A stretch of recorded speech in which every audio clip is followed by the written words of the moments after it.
Hello, my beautiful co-creators. Lilou here from magnificent Sedona. Today with a very, very special person, Adele. Hello. Hello. What a delight that this lady has accepted this interview. To find more passionate about something for humanity and its transformation in planet Earth. You know, you've been passionate about it actually since 1925, pretty much since the day you were born. Practically.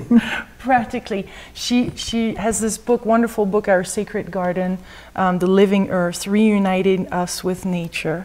Yes. And you have devoted your life to planet Earth, haven't you? Pretty much. Well, pretty much. I've always been surrounded by flowers and landscape and been very much part of my life, but I'm a painter, so that it's the colors and all my family except for my father were painters or artists of one sort or another. So this has been very much part of my life. So tell us about how you said Our Sacred Garden. Tell us, what do you mean by sacred, first of all? What is sacred to you? Well, sacred may have many meanings, and basically that which is filled with grace, that which is beautiful beyond all means, which is if you call it God or whatever you call it, it's also the living spirit in you. And when I say this about the garden, our whole earth is such an extraordinary, magnificent place that I certainly do see it as sacred. I think one of the astronauts, or maybe all of them, felt this when they actually went into space and looked back at the Earth, that it was such an extraordinary place. And today we hardly notice anything around us except how do we make more money, how do we do this, how do we have fame, glory, power. There's so much of that pervading our society that people are not connecting with nature, and that's at one level. The other wonderful thing is that there's a groundswell all over the world of people who are already connected with nature, who are telling you about the wonderful food that they grow, how it tastes, that are telling you about the beauty of the meadows and the forests. And more than that, it's under the radar, at least in this country. And many other countries do have green movements. We do too, but at a bottom level. And it's rare that this seeps up into the top levels. And how do you reach these people? This is what I often wonder, because they're human beings like us. They must have places of vulnerability, and for me this is why I've used the garden, because it's accessible to everyone, even to those who are most unfeeling about other human beings or about the earth. Most people in the world do identify with the garden. It's been part of every it's been a sacred part of every tradition and every literature, and that's why. Yeah. So what did you find out? How do you reach these people? What best works as a leader that wants to really make a big difference? Well, I met a lady very recently named Sarah McLean. Yeah, it's wonderful. And she teaches meditation, and she's a pupil or a disciple of E.K. Chopra. And I asked her this question: how do you reach these people? How do you include them in that beauty so that it becomes part of their life?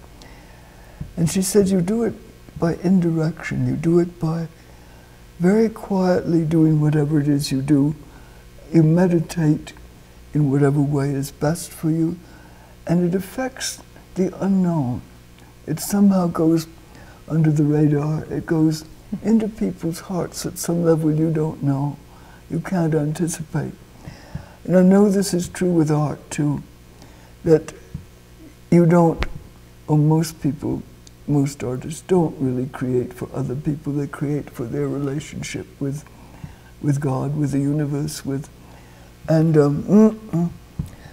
that's a very important part of it. It's a form of meditation, in which you're so filled with the beauty of what you're doing, what you're creating, that basically you become unified with it.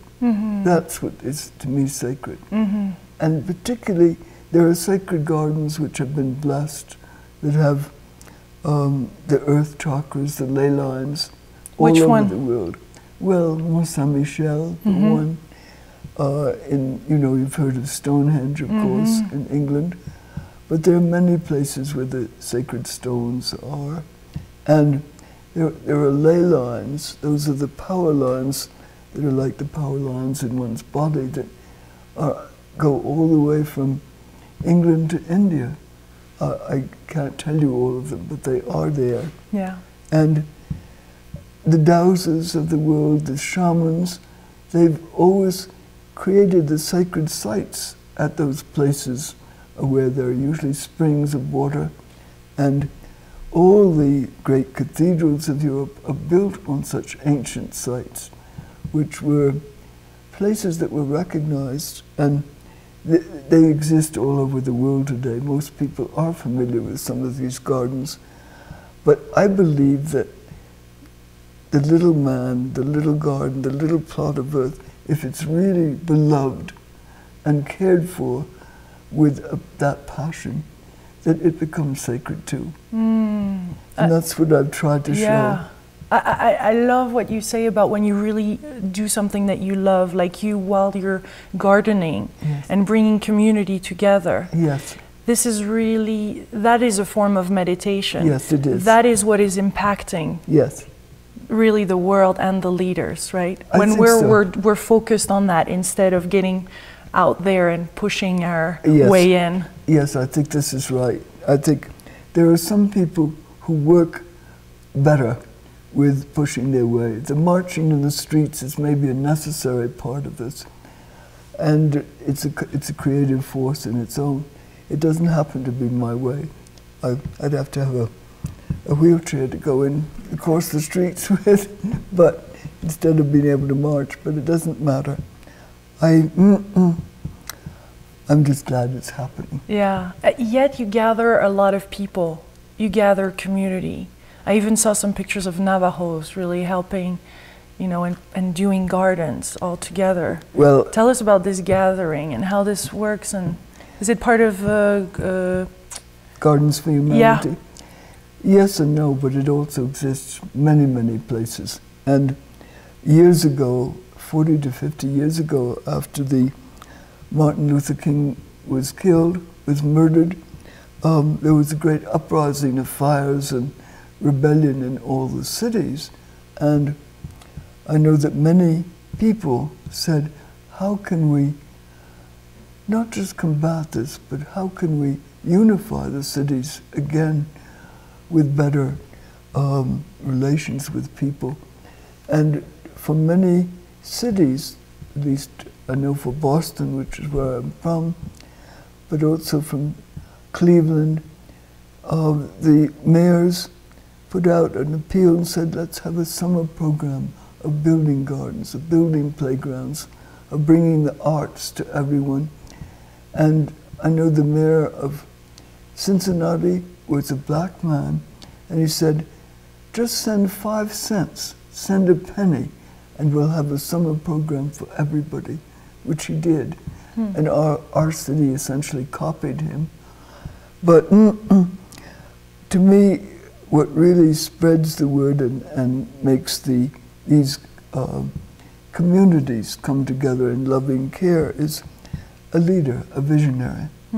And that's mostly what the book is about.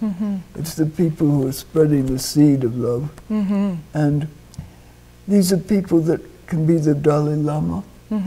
They could be whatever way you are politically. Obama is a man of great courage and vision. There are Einsteins, there are Abraham Lincolns. These are the heroes. They are the visionaries who have kept alive the things that are important to human beings. And they, but they're also your next door neighbor, or the person who lives down the street, or the person you've heard of in another state, who is doing some small way, is bringing a group together. It might be I've been hearing of different examples. In one place it was making a skating rink for the children. In another, a baseball park. Sports is a wonderful way of bringing people together, because almost everybody has some part of swimming or playing ball or whatever. There are artistic communities. We did a number of murals in the city of Boston in that first summer. I think we did 67 murals all over the city. And at one place, these murals, these were by people in the city. And there was one place in the South End where there'd be a mural here, and within sight would be the next mural.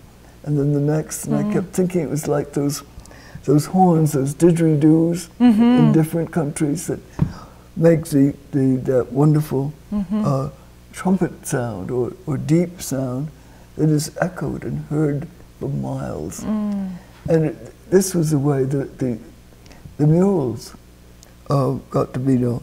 Although I have to tell you, the very first mural, I was responsible with another person for the visual arts. And the very first people who wanted to do their mural, one of them was a Black Panther.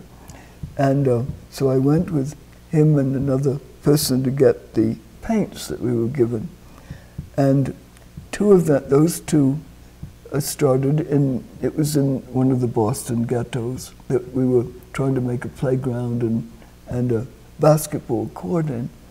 And the first thing they put on the wall was, what's his name?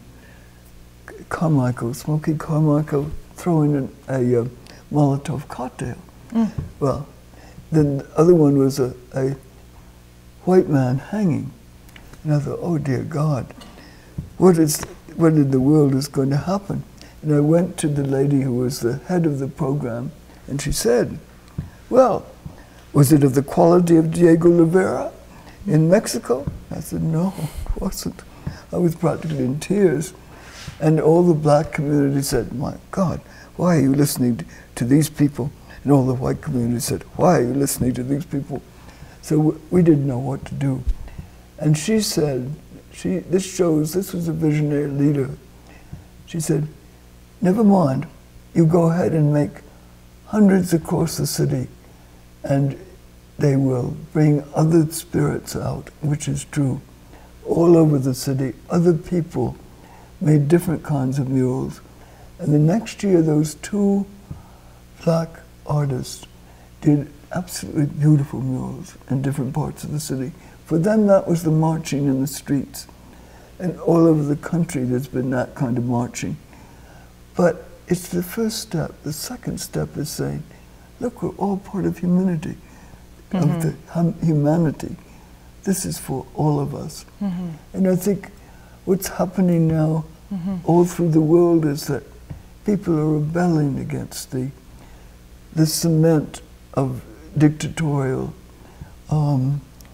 leaders. And those old leaders, many of them are dying, and the children are not feeling that same way. Many of those children are saying, we have more important things to do than to just make money or to just want to dominate each other. We've got a world to save. And that's what Sarah said too. Don't try to confront those people. Instead, talk to their children. And I thought, what a wonderful thought. Because like my own children, they're all in different Great-grandmother. ways. What's that? You're a great-grandmother. I'm a great-great-grandmother. Great-great-grandmother. And I'm a great-great-grandmother because one of my sons married a Navajo and brought up two of her children as well as three of theirs. and that later he married again, so there were a whole relationship, and all of those first children have had children who've had children, so I really am a great-great-grandmother. Unbelievable. So I love when you speak about garden, like how really the earth is our garden, and we need to treat it as such, as our own garden. Yes. Could you tell us about that shift from where we're at right now and what's happening for Mother Earth to really see that it's our garden and we're connected to it directly? We need to reunite with nature. Well, I think it's happening in many cities. In Boston, what happened was that, all over the city, people wanted to use the empty lots, filled with garbage. They said, could we clean these up and make them gardens? Or the old insane asylums where the people had been turned out onto the streets. There were those buildings and beautiful lands. They said, could we make community gardens? And they did, but the reason that these were able to be preserved was that a legislator, he was a black legislator, and he said, look, these are people who will really take care of these places. They really need them. They need the food, they need the contact, the roots in the earth. And that was true, for they came from many countries, but they needed that. And he got the state legislature to give permission for those lands to be used by these people and to be protected. What's happened in too many places is that this movement of becoming rooted again in the earth, and which is happening all over the country, in bombed out or fired out or desolate areas. The people who are left there have made beautiful places. And then the developers see, that's interesting, that's a beautiful piece of land, and look how well it looks. How much could I sell it for? And too often they're able to move in, take the bulldozers, do this, and build one more skyscraper. So they need to be protected, that's what I'm really saying. They need to be given some kind of legal protection. But still it's happening. Yeah, and the more we're going to see that it's our planet, the more we're all going to step in and really protect it. Yes, and this has happened. All of us. Yes. But it hasn't happened yet, but it's happening. Yeah. And well, you're a visionary. Well, I don't know whether that's true, but I guess I'm like many, many people who have visions that they need to put into action. And I just had breakfast this morning with an artist, and his statements about the environment are political. It's his way of working. But when we met the other day, we had a conference in town, and people, the one legislator who was there said, just put your ideas out, get them into a coherent form, and go to your city councils and say, this is what we'd like to do here. This is the reason for it. That's needed at one level, and people in general need to be informed. This is how it can help you. Businessmen need to be said, this is an exciting new way with the new energies, the new companies that can be built to make money. You have to tell them, this is a wonderful way also of connecting with your community, of helping. I can see all these visions, and I'm old enough to realize that I can't be behind each vision that I have. So I have to share it in whatever way I can. But when I was younger, and thank God for all the young people today, they can actually do it. They can get out and dig. So if you have a calling today for anybody watching all around the world, what would you say? A call to action, something that will help you to put that vision in place. I'd ask all those people to ask the people in America to win over, look at their world, look at the beauty that we still have. Because many in other countries are already, they're hugging the trees before they're all forested. They're singing to their plants as the Hopis do to make them grow better. There are 100 ways of connecting that many people, and we too, are doing. You look at the times when there are oil spills and the terrible, you look at those pictures of those birds trying to fly and the fish or the whales, and they break your heart. And many, many people are going out to try to help. And those terrible disasters, in a way, focus people. They say, we can't let that happen again. And so, but I would ask the world to pray for America, that it wakes up. It has the potential power, it has the money, it has the potential leadership to really help the world instead of dominating and grasping and exploiting everybody. Well, let's bring on the love. Yes, let's make it a sacred that. land. It really amounts to just that. You know, a lot of people don't want to say the name or don't believe in a God or an Allah, but they do believe often in love. I hope they all believe in love, and that's part of the same force. If they're lucky enough to have had a really wonderful husband or wife or lover, they know that this is a force that's bigger than them. And if one could fall in love with the earth in the same way, it would be wonderful. Thank you, Adele. Thank you so much for this moment. Thank you. Thank you. Much love, my beautiful co-creators from Sedona. Bye.